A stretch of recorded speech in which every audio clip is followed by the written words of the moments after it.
عن البراء بن عازب رضي الله تعالى عنه قال خرجنا مع النبي صلى الله عليه وسلم في جنازة رجل من الأنصار বারা বিন আযিব বলেন আমরা একদিন নবীজির সাথে একটা জানাজা নামাজ পড়ার জন্য বের হইলাম। যে সাহাবী মারা গেছেন সাহাবীর বাড়ি মদিনায়। বলেন তো সাহাবীর বাড়ি কোথায়? মদিনার একজন সাহাবী মারা গেছে, আমরা জানাজা পড়ার জন্য বের হইলাম। হাত্তা ইনতাহাইনা আলাল কবরি, আমরা যাইতে যাইতে কবরস্থান পর্যন্ত গিয়ে পৌঁছলাম। যে কবরস্থানে সাহাবীকে দাফন করা হবে ওই কবরস্থান পর্যন্ত আমরা গিয়ে হাজির হইলাম। যাওয়ার পরে দেখি ফালাম্মা ইউহাদিল কবরু, এখন পর্যন্ত কবর খোঁড়ার কাজটা শেষ হয় নাই, কবর খননের কাজটা চলতেছে। বাংলাদেশের মাটি একটু নরম হয়, কোদাল দিয়া কোপ দিলে মাটিটা ছুঁড়ে যায়, কিন্তু আরবের মাটি, সৌদি আরবের মাটি পাথরওয়ালা জমিন হয়, শক্ত হয়, কোদাল দিয়ে কোপ দিলে খুঁড়বে না, কৌশলে সময় নিয়ে খুঁড়তে হয়। বাংলাদেশেও দেখবেন যেখানে ইট পাথর সিমেন্ট একটু বেশি, কোদাল দিয়ে যত জোরে কোপ দেয় মাটি কাটবে না, কোদাল নষ্ট হইব কিন্তু মাটি খুঁড়বে না। কথা ঠিক আছে? তা আমরা যাই দেখি কবর খুঁড়তেছে, কবর খুঁড়তেছে, এখনো কবর খোঁড়ার কাজটা শেষ হয় নাই, কবর খননের কাজটা চলতেছে। এই অবস্থা দেখে নবীজি এক জায়গায় গিয়ে বসলেন কবরের পাশে। যেহেতু দেরি হইব এই জন্য নবীজি গিয়ে একটা পাশে বসলেন। সাহাবী বলেন ফাজালাসান নবিয়্যু সাল্লাল্লাহু আলাইহি ওয়াসাল্লাম ওয়া জালাসনা হাওলা, নবীজি গিয়া কবরের পাশে বসলেন, আমরা সাহাবায়ে কেরাম চারপাশ দিয়ে বসলাম।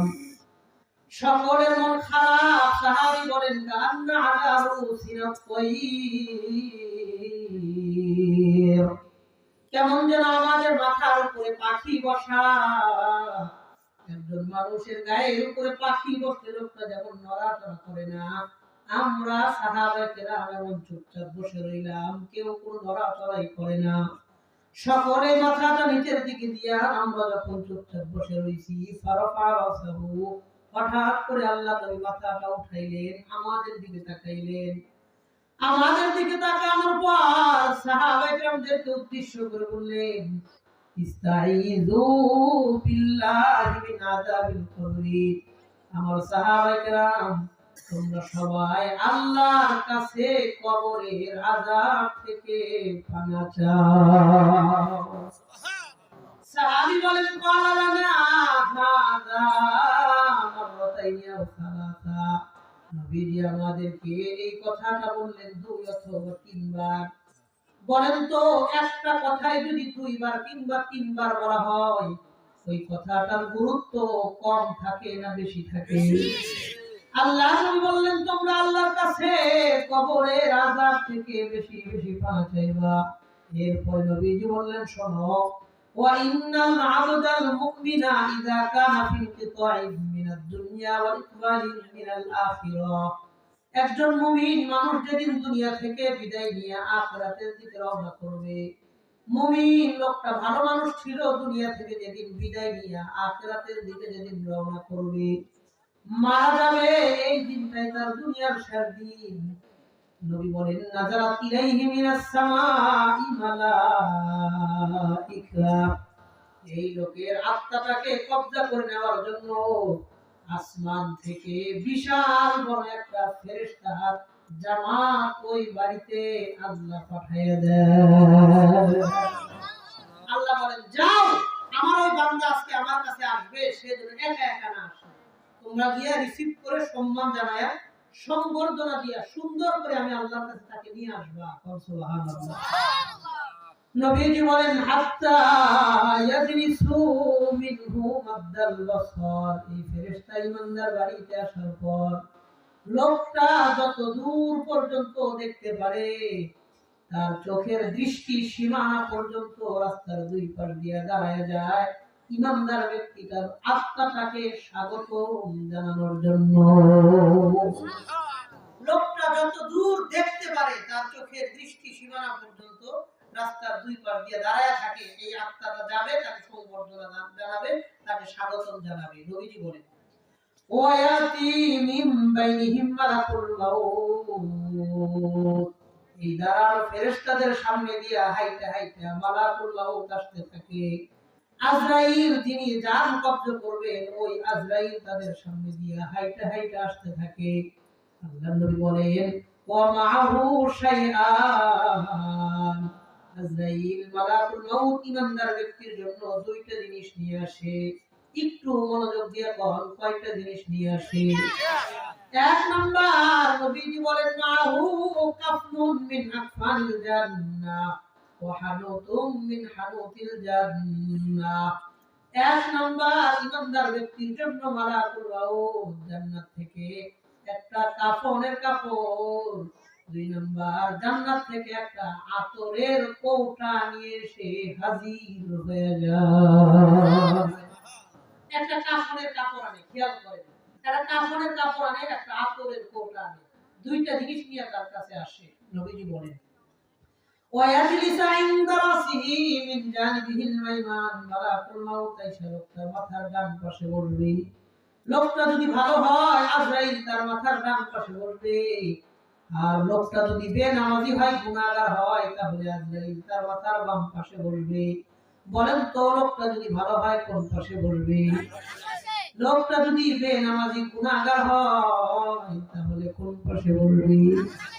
এই লোকটা যেহেতু ভালো, এই জন্য এই লোকটার মাথার ডান পাশে বসে তার আত্মাটারে সুন্দর করে একটা ডাক দিয়ে বলবে ইয়া আইয়াতুহান নাফসুত তাইয়্যিবা, হে পবিত্র আত্মা।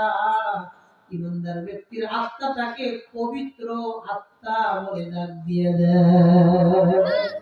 ভাই তুমি পবিত্র, তোমার কোনো টেনশন নাই, আমি তোমাকে নিতে আসছি। শোনো উখরুজি ইলা রিদওয়ানি রাব্বিকা ওয়া মাগফিরাতিন আলাইক, তুমি ওই আল্লাহর দিকে বের হয়ে আসো যে আল্লাহ তোমার উপরে সন্তুষ্ট, তোমার জীবনের সব গুনাহ আল্লাহ মাফ করে দিয়েছে। দুইটা কথা কয়ে ডাক দেয়, আল্লাহ তোমার উপরে সন্তুষ্ট, ইলা রিদওয়ানি রাব্বিক, তিনি তোমার উপরে রাজি, ওয়া মাগফিরাতিন আলাইক, তোমার জীবনের সব গুনাহ আল্লাহ মাফ করে দিয়েছে, তুমি বের হয়ে আসো। বলেন তো মানুষ হিসেবে আমাদের প্রত্যেকের জীবনে ভুল ভ্রান্তি ত্রুটি বিচ্যুতি গুনাহ আছে না নাই? আমরা মানুষ, আমরা ফেরেশতা না, এইজন্য আমাদের জীবনে ভুল ভ্রান্তি ত্রুটি বিচ্যুতি গুনাহ থাকবেই না, হয় কারো একটু কম কারো একটু বেশি। কথা কম ঠিক ঠিক। নবীজি বলেন এই বলে যখন আত্মাটাকে ডাক দেয় তুমি বের হও ওই আল্লাহর দিকে যিনি তোমার উপরে সন্তুষ্ট, তোমার জীবনের সব গুনাহ মাফ করে দিয়েছে। এই কথা বলে যখন ডাক দেয় আত্মাটা কেমনে বের হয়? নবীজি বলেন ফাতাখরুজু তাসিলু কামা তাসিলুল কাতরাতু মিন ফামিস সিকাই। নবীজি বলে একটা বোতল থেকে এক ফোঁটা পানি যতটা সহজে বের হয়ে যায়, ইমানদার ব্যক্তির আত্মাটা তার ভিতর থেকে আর চাইতে সহজে বের হয়ে যায়। একটা বোতল থেকে একটা ফোঁটা পানি যতটা সহজে বের হয়ে আসবে, কতরতুন মানে এক ফোঁটা পানি, ফাউল মানে মুখ, সিকম মানে বোতল, একটা বোতল থেকে একটা ফোঁটা পানি যতটা সহজে বের হবে, ইমানদারের আত্মাটা তার ভিতর থেকে এর চাইতে সহজে বের হয়ে আসবে। এবার বলেন তো মালাকুল মাউত ইমানদার ব্যক্তির জন্য কয়টা জিনিস নিয়ে আসছিল? কথা কম, কয়টা জিনিস? আল্লাহ নবী বলেন আত্মাটা যখন বের হবে ফায়াজালুনাহা ফি যালিকাল কাফনি ওয়া ফি যালিকাল হানুত, এবার আত্মাটাকে নিয়ে ওই কাপড়ের মধ্যে মালাকুল মাউত রাখবে। কাপড়ের মধ্যে যখন আত্মাটাকে পেঁচায় দিবেন, আল্লাহর নবী বলেন ফায়াখরুজু মিনহা কাআতিয়াবি রাফাতিল মিসকিন ওয়াজিদা আলা ওয়াজহিল আরদি, এই কাপড় থেকে এমন সুঘ্রাণ বের হইতে থাকবে, দুনিয়ার মানুষ এমন সুঘ্রাণ কোনদিন শুইখাও দেখে না। এমন সুঘ্রাণ আল্লাহ এই আত্মা থেকে ছড়াইয়া দিবেন। নবীজি বলেন ফালা ইয়ামুরুনা বিহা আলা মালাইন মিনাল মালাইকা, মালাকুল মাউত যখন যখন আত্মাটা নিয়ে ওই দাঁড়ানো ফেরেশতাদের সামনে দিয়ে রওনা করবে, যাইতে থাকবে, ইল্লা ইয়ালকাউনা আলাইহিমুস সালামা মিনাল্লাহ, ওই সব ফেরেশতা ঈমানদার ব্যক্তির আত্মাটাকে আল্লাহর পক্ষ থেকে সালাম জানাইতে থাকবে। সেনাবাহিনীর বড় বড় অফিসার একটা জায়গা দিয়ে গেলে বাকি সেনা সদস্যরা যেমন সেলুট আর সালাম জানায়, ঈমানদার ব্যক্তির আত্মাটা যখন নিয়ে যাইতে থাকবে, সব ফেরেশতারা আল্লাহর পক্ষ থেকে ওই ব্যক্তিকে সেলুট আর সালাম জানাইতে থাকবে। সুবহানাল্লাহ। নবীজি বলেন, হাত্তা ইয়ানতাহিয়া বিহা ইলা সামাইস সাবিআ, আত্মাটারে নিয়ে যখন সাত আসমানে যাবে, আল্লাহর আরশের সামনে যখন আত্মাটাকে রাখবে, ফেরেশতারা জিজ্ঞাসা করবে, লিমান হাদিহির রূহুত তাইয়্যিবু, এই পবিত্র আত্মাটা কার? এত সুন্দর জান্নাতের ঘ্রাণ বের হইতেছে আত্মাটা কার? আল্লাহ তাআলা ফেরেশতাদেরকে বলবেন, আমার বান্দার পরিচয় তোমরা আমার ফেরেশতাদেরকে শোনায় দাও। ফায়ুসাম্মুনাহু বিআহসানি আসমাইহি ফিদ দুনিয়া, এই লোকটা দুনিয়াতে যতগুলো ভালো কাজ ছিল, প্রত্যেকটা ভালো কাজ ওই দিন আল্লাহর সামনে পাঠ করে করে ফেরেশতাদেরকে শোনানো হবে। আল্লাহ ডাক দিয়ে বলবেন, আমার এই বান্দা দুনিয়াতে এত ভালো কাজ, হয় এই বান্দা দুনিয়াতে এতগুলো ভালো কাজ আছে। কোন মসজিদের মুসল্লি ছিল, কোন মাদ্রাসার দাতা সদস্য ছিল, কোন গরিব দুঃখীকে সহযোগিতা করছে, ঈদের দিন কোন ইয়াতীম বাড়িতে অল্প কয়েক টাকার বাজার করে দিয়েছে, দুনিয়ার সমস্ত ভালো ভালো কাজগুলো আল্লাহর সামনে করবে। আল্লাহ তাআলা ডাক দিয়ে বলবেন, ইজালু কিতাব আবদি ফি ইল্লিয়িন, আমার এই বান্দার নামটা তোমরা জান্নাতি মানুষদের তালিকাভুক্ত করে দাও। আল্লাহর কাছে দুইটা তালিকা থাকে, আরশের ডান পাশে একটা তালিকা ইল্লিয়িন জান্নাতীদের তালিকা, আরশের বাম পাশে একটা তালিকা থাকে সিজ্জিল জাহান্নামীদের তালিকা। আল্লাহ বলবেন, আমার এই বান্দার নামটা জান্নাতি মানুষদের তালিকার মধ্যে সংযুক্ত করে দাও। আর ওয়াইদু রূহাহু ইলা কবরিহি, এই আত্মাটাকে নিয়ে তার কবরের মধ্যে রাইখা চলে আসো। দেখো আত্মীয় স্বজন পাড়া প্রতিবেশী ভাই বেরাদার সবাই তাকে কবর দিয়েছে, এই আত্মাটাকে তোমরা গিয়া তার কবরের মধ্যে তুমি দিয়া চলে আসো। মালাকুল মাউত আত্মাটাকে নিয়ে যখন কবরের মাঝখানে দিয়া চলে যাবে, আত্মীয় স্বজন পাড়া প্রতিবেশী ভাই বেরাদার ছেলে সন্তান সবাই যখন আমাকে আপনাকে কবরে রাখা চলে আসবে, দেখবেন যেদিন দুপুরবেলা আমি আপনি মারা যাব, আমার আপনার সব চাইতে কাছের নিকটে আত্মীয় স্বজনেরা এমন একটা গহীন জঙ্গলওয়ালা বানাবাদ কোন একটা গোরস্থানের মধ্যে আমাকে আপনাকে দাফন করবে, যেখানে মানুষ দিনের বেলায় একা একা যাইতে ভয় পায়, এমন একটা গোরস্থানে আমাকে আপনাকে তারা রাতের বেলায় একা একা দাফন করে চলে আসবে। এই যে গতকাল শুক্রবার এর আগের শুক্রবারে আমি একটা জানাজা নামাজ করাইলাম আপনাদের পাশের এলাকা মানিকগঞ্জ ঘিওর। এই মানিকগঞ্জ ঘিওর এলাকার মধ্যে মাইলাকি গ্রামের মধ্যে আমি একটা জানাজা নামাজ করাইছি। পুরান ঢাকার একজন হাজী সাহেব ইন্তেকাল করেছেন। পুরান ঢাকায় তার দুইটা বাড়ি, মোহাম্মদপুরে দুইটা বাড়ি, চারটা বাড়ির মালিক। আমি মোহাম্মদপুর জুমা পড়ায় আমার মসজিদের মুসল্লি, আর এই যে কবরস্থানে তাকে দাফন করলাম, দেখলাম দুই পাশে বড় বড় বাঁশের ঝাড়, এই দুই বাঁশ ঝাড়ের মাঝখানে তার জন্য ছোট্ট একটা কবর করা হয়েছে। পাশেই ছিল খাল, নদী। কবরটা ঘোরার পরে দেখলাম কবরের মধ্যে 4 আঙ্গুল পরিমাণ পানি জমা হয়ে গেছে। শীতের দিন পানিটারে হাত দিয়ে দেখলাম বরফের গলা পানি যেমন ঠান্ডা হয়, কুয়াশার কারণে এই কবরের পানিটা ও বরফের গলা পানির মতন ঠান্ডা হয়ে রয়েছে। যতই পানি উঠায় আবারও পানি আসে, আবারও পানি সরায়, আবারও পানি আসে। আশপাশের মানুষেরা বললেন, পাশে যেহেতু খাল, পানি উঠায় লাভ নাই, পানি আসবেই।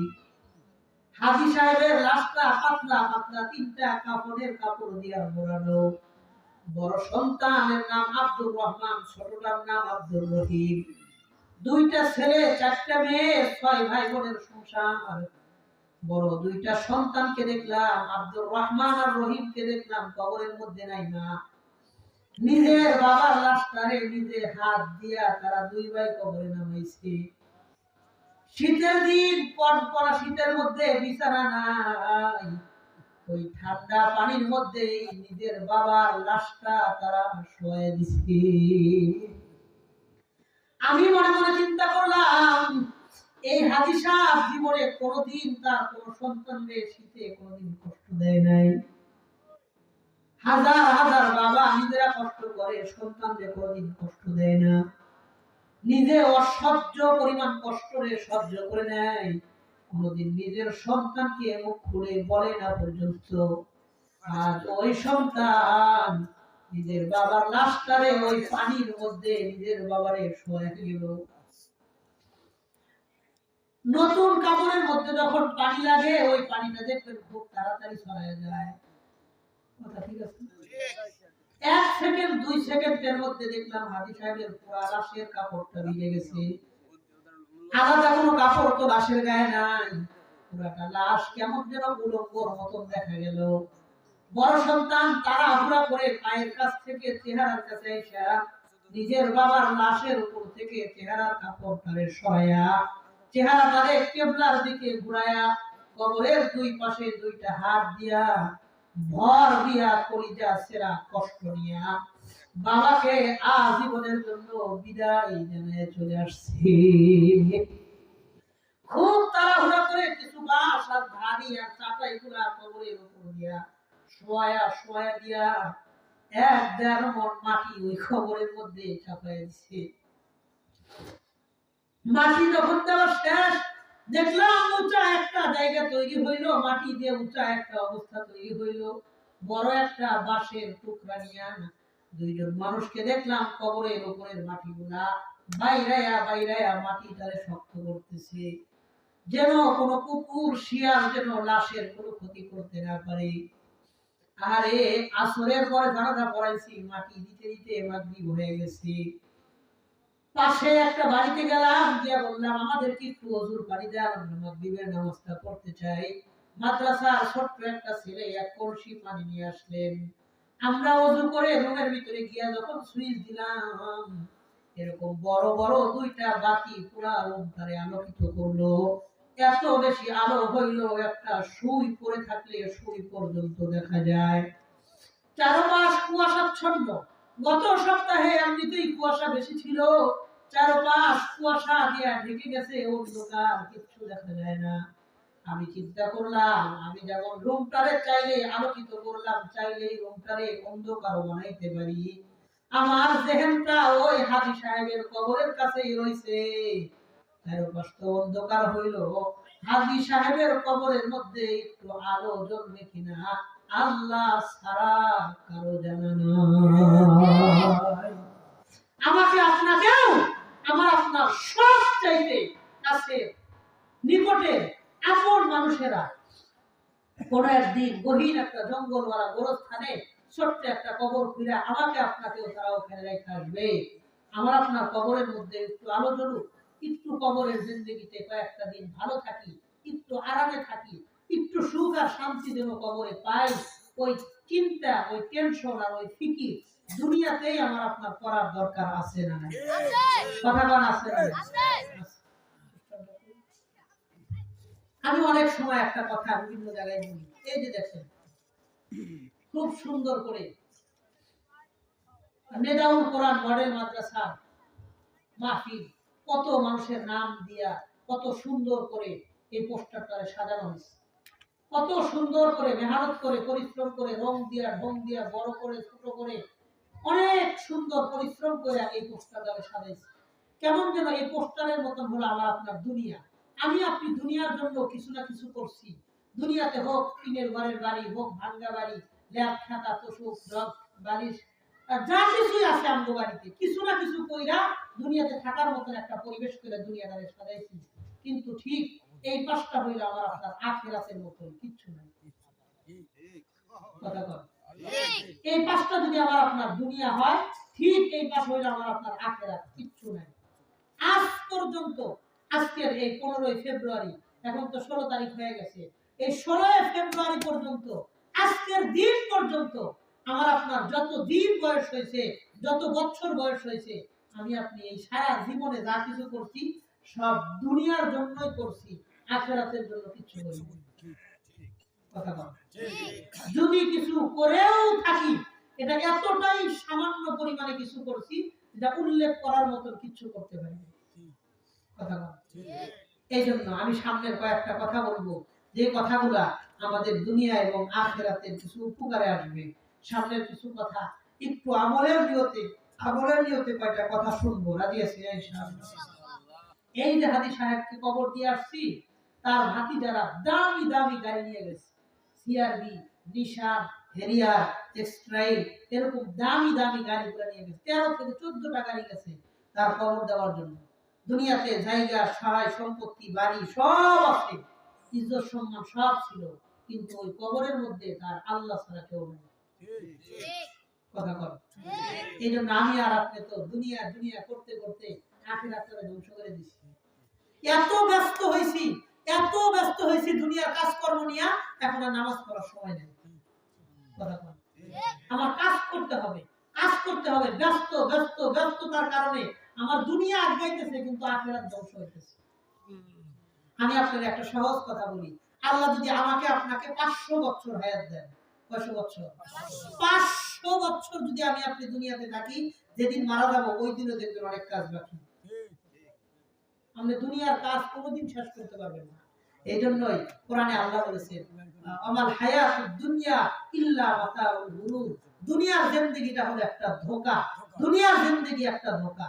আগে চাইতেন একটু জমি হইলে সারবো, আর কিছু লাগবে না। কারণ জমির মধ্যে একটা টিনের ঘর দিচ্ছেন, সবার ঘরে ঘর কত সুন্দর, আমার একটু হাফ বিল্ডিং করা দরকার। হাফ বিল্ডিং হয়েছে, না এখন দিয়ে সবাই ছাদ পিটায় বাড়ি করে, আমার একটা করা দরকার। একটা হয়েছে খুব সুন্দর মতন চলতেছে, এই শহরে হইলে আরেকটু ভালো। যত আগাইবেন তত আরো পিছিয়ে যাবেন, যত আগাইবেন তত আরো পিছিয়ে যাবেন। এই জন্য আমার ওস্তাদ একটা উদাহরণ দিয়ে বলতেন, দুনিয়া হলো ছায়ার মতো। এই যে আমরা রোদ্রের মধ্যে দাঁড়াইলে একটা ছায়া পড়ে না, এটা আপনাদের এলাকায় কি কয়? আচ্ছা, ছায়া কয়। দুনিয়া হলো ছায়ার মতো। আপনি যদি ছায়ার দিকে ঘুরে আগাইতে থাকেন, আপনি জীবনে কোনোদিন ছায়ার আগে যেতে পারবেন না। আপনিও আগাইবেন, যত আগান আপনার ছায়াও তত আগাইবে, তত দূরে যাইবে। আপনি যদি ছায়ার দিক থেকে মুখটা ঘুরায়া আপনি আপনার গতিতে হাঁটা ধরেন, দেখবেন এই ছায়া কুত্তার মতো আপনার পিছনে যাইতে থাকবে। দুনিয়া হবে এমন, আপনি যত দুনিয়ার দিকে যাইবেন, এই দুনিয়া আপনাকে নিতে নিতে নিতে নিতে আখিরাত থেকে তত দূরে নিবে। আর দুনিয়াটারে ফালায়া দিয়ে আপনি আল্লাহর দিকে আগাইতে থাকবেন, আল্লাহ দুনিয়ার পিছনে বাড়াইতে থাকবে। এই জন্য আমি আপনি দুনিয়ার জন্য কাজ করবো, অসুবিধা নাই, কিন্তু আখিরাতকে ধ্বংস করে না। আখিরাতকে ধ্বংস করে দুনিয়া সাজাবো না, ইনশাআল্লাহ। আখিরাতকে বরবাদ করে দুনিয়া সাজাবো না।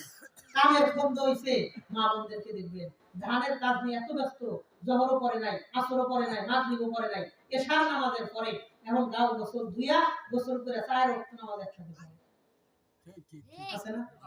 আমরা শরীরে অনেক ময়লা আছে, অসুবিধা নাই, আপনি ওযু করে নামাজটা পড়ে নেন। শরীর যদি নাপাক না হয়, ময়লা থাকলে কোনো সমস্যা নাই।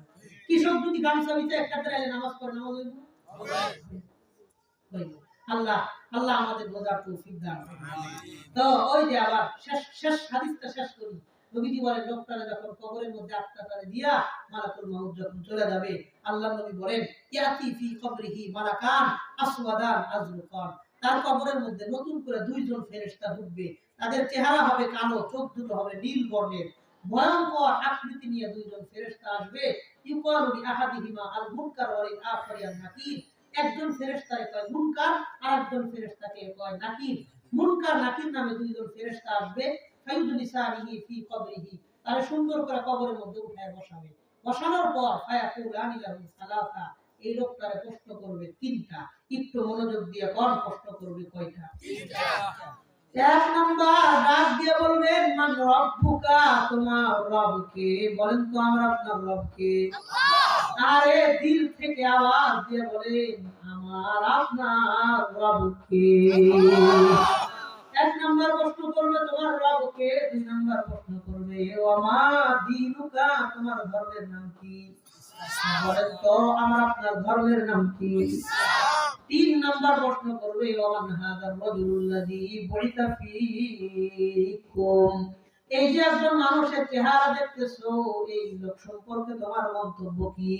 লোকটা জবাব দিয়ে বলবে হুয়া নাবিয়ুনা মুহাম্মাদুর রাসূলুল্লাহ সাল্লাল্লাহু আলাইহি ওয়াসাল্লাম, তিনি হলেন আমাদের নবী মুহাম্মদুর রাসূলুল্লাহ।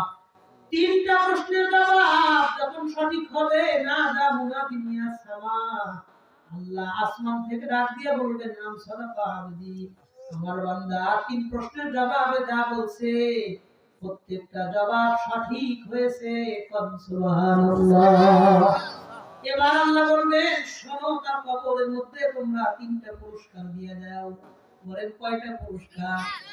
1 নাম্বার আল্লাহ ডাক দিয়া বলবেন নাফরিশুহু মিনাল জান্নাহ, তোমরা তার কবরের মধ্যে দেখো বিছানা নাই, এই মুহূর্তে জান্নাত থেকে একটা বিছানাই না আমার বান্দার কবরে তোমরা বিছায়া দাও। 2 নাম্বার আল্লাহ ডাক দিয়া বলবেন ওয়ান আলবিসুহু মিনাল জান্নাহ, আমার এই বান্দার গায়ে দেখো পোশাক নাই, এই মুহূর্তে জান্নাত থেকে একটা পোশাক আইনা আমার বান্দার গায়ে পরায়া দাও। 3 নাম্বার আল্লাহ ডাক দিয়ে বলবেন ওয়াফতাহু লাহু বাবান ইলাল জান্নাহ, তার কবর থেকে জান্নাত পর্যন্ত একটা গেট, একটা দরওয়াজার ব্যবস্থা তোমরা করে দাও, যেন কবরের মধ্যে বৈশাখ জান্নাতের নাজ নিয়ামতগুলো সে ভোগ করতে পারে। আমরা যে মোনাজাতের মধ্যে বলি আল্লাহ অমুকের কবরটারে জান্নাতের টুকরা বানিয়ে দেন, কয় জান্নাতের টুকরা কেমনে হয়? ওই কবরের জায়গায় থাকবে, কবর থেকে জান্নাত পর্যন্ত একটা গেট, একটা দরওয়াজার ব্যবস্থা আল্লাহ করে দিবে। আমার আপনার মরণ তো একদিন হবেই, পৃথিবীর যেখানেই হোক, সকালে বিকালে দুপুরে রাত্রে আধারে আলোতে প্রকাশ্যে গোপনে, ঘরে বাহিরে হাসপাতালে রোডঘাটে যেখানেই মরণ হোক, মরণ তো একদিন হবেই। আমার আপনার মরণটা একটু সুন্দর হোক, একটু আনন্দের হোক, একটু রেসপেক্টফুল হোক, সম্মানের হোক, গৌরব গর্বের হোক। এই যে ইমানদারের মরণটা কতটা সুন্দর হবে শুনলাম, আমার আপনার মরণটা এমন সুন্দর হোক, এটা আমি আপনি চাই কি চাই না? আমাদের মরণটাও সুন্দর হোক, এটা চাই কে কে? আল্লাহর হাতটা দেখেন। চাননি ইনশাআল্লাহ? চাননি ইনশাআল্লাহ? আল্লাহ কবুল করেন, কোন আমিন। এই জন্য আমি একটা হাদিস আপনাদের সামনে পড়েছিলাম, আমি হাদিসের তরজমাটা কইরে আমি কথা শেষ করে দিব এবং মোনাজাতের দিকে যাব ইনশাআল্লাহ। অনেক রাত হয়েছে। একটা হাদিস নবীজি সাল্লাল্লাহু আলাইহি ওয়াসাল্লাম বলেছেন। এখন যদি আমি আপনাদেরকে অনেক আমলের কথা বলি, অনেক কথা বললাম, অনেক ফজিলত, কিন্তু আমলগুলো করাও হবে না, ওই শুধু শুনবেন, শোনা পর্যন্তই। এই জন্য সহজ ছোট্ট একটা আমলের কথা বলি, যেন সবাই আমরা চাইলে আমলটা করতে পারি। অসুবিধা নাই ইনশাআল্লাহ। নবীজি সাল্লাল্লাহু আলাইহি ওয়াসাল্লাম বলেন, বুখারী শরীফের 6405 নম্বর হাদিস, 6405 নম্বর হাদিস, নবীজি বলেন মান ক্বালা সুবহানাল্লাহি ওয়া বিহামদিহি ফি ইয়াউমিন মিআতা মাররা, যে ব্যক্তি প্রত্যেকদিন 100 বার পড়বে, একটু মনোযোগ দিয়ে কোন কয়শো বার পড়বে? যে লোক প্রত্যেকদিন 100 বার পড়বে সুবহানাল্লাহি ওয়া বিহামদি, আমার সাথে একবার সবাই করেন তো সুবহানাল্লাহি ওয়া বিহামদি, সুবহানাল্লাহি ওয়া বিহামদিহি। যে লোক এই ছোট্ট জিকিরটা দিনে 100 বার করবে, কতবার? 100 বার। 24 ঘন্টা সময়ের মধ্যে যে ব্যক্তি 100 বার করবে সুবহানাল্লাহি ওয়া বিহামদিহি, নবী বলেন হুত্তাত খাতায়াহু ইন কানাত মিসলা জাবাদিল বাহরি, তার গুনাহের পরিমাণ যদি সমুদ্রের ফেনা পরিমাণ হয়, সব গুনাহ খাতা আল্লাহ মাফ করে দেন। বুখারী শরীফের কথা, বুখারী শরীফের হাদিস, আমার বানানো কথা না। নবীজি বললেন যে লোকটা প্রত্যেকদিন 100 বার পড়বে, দিন রাত 24 ঘন্টা সময় আমি এই ছোট্ট জিকিরটার উপরে আমল করি। দেখেন এই যে আমার কাছে ছোট্ট একটা তাসবিহ, আলহামদুলিল্লাহ আমি নিয়মিত এই জিকিরটা করি, আর অনেক করে জিকির করি, কিন্তু ওগুলা বড় বড়, ওগুলো আপনাদের পড়া মুখস্থ করা কষ্ট হবে। এটা খুব সহজ এবং সংক্ষিপ্ত। একটা জিনিস বোঝানোর জন্য, হিসাব বোঝানোর জন্য আমি এই কথাটা বলতেছি। নিজের আমল প্রকাশের জন্য না। আমি যত ধীরে আমি আপনি আস্তে ধীরে যদি বলি, একদম আস্তে আস্তে যদি বলি, 1 মিনিটে 20 বার জিকিরটা করা যায়। 1 মিনিটে কয়বার? সুবহানাল্লাহি ওয়া বিহামদি, সুবহানাল্লাহি ওয়া বিহামদি। যত আস্তে ধীরে পড়েন 1 মিনিটে 20 বার হয়, 5 20 100। 5 মিনিটে কতবার হয়? 100 বার হয়। দিন রাত 24 ঘন্টা সময়ের মধ্যে 5টা মিনিট সময় লয়া সুবহানাল্লাহি ওয়া বিহামদি 100 বার পড়বো, বলেন ইনশাআল্লাহ। মনে করেন এখান থেকে আপনার মেন রাস্তা পর্যন্ত যে কাঁচা রাস্তা, হাঁটা গেলে 5 মিনিট সময় লাগে। কথা ঠিক আছে না? আপনি বাজারে যাইতেছেন, খেতে যাইতেছেন, অফিসে যাইতেছেন, অথবা দোকান করেন, একটা ব্যবসা করেন, ছোট্ট একটা দোকানে আপনি যাইতে আছেন। এই যে ছোট্ট একটা দোকানে যাইতেছেন, আপনার দোকানে বাড়ি থেকে যাওয়ার পথে, দোকানে গেলে তো আপনি ব্যস্ত, কাস্টমার আসবে, বেচাকেনা করবেন, দোকানটা সাজাইবেন, ঝাড়ু পোছা করবেন, কিন্তু যাওয়ার পথে রাস্তায় কোনো কাজ আছে? কথা কোন কাজ আছে? সারাদিন দোকানটা করছেন, বিকালে বাড়িতে আসতেছেন, আসার পথে রাস্তায় কোনো কাজ আছে? আমি আপনি চাইলে যাওয়া আসার পথে 5টা মিনিট সময় নিয়ে সুবহানাল্লাহি ওয়া বিহামদি 100 বার পড়া আমার আপনার দ্বারা অসম্ভব না সম্ভব? বলেন তো, অনেক বেশি কঠিন না সহজ? আল্লাহ এই এলাকার প্রত্যেকটা যুবক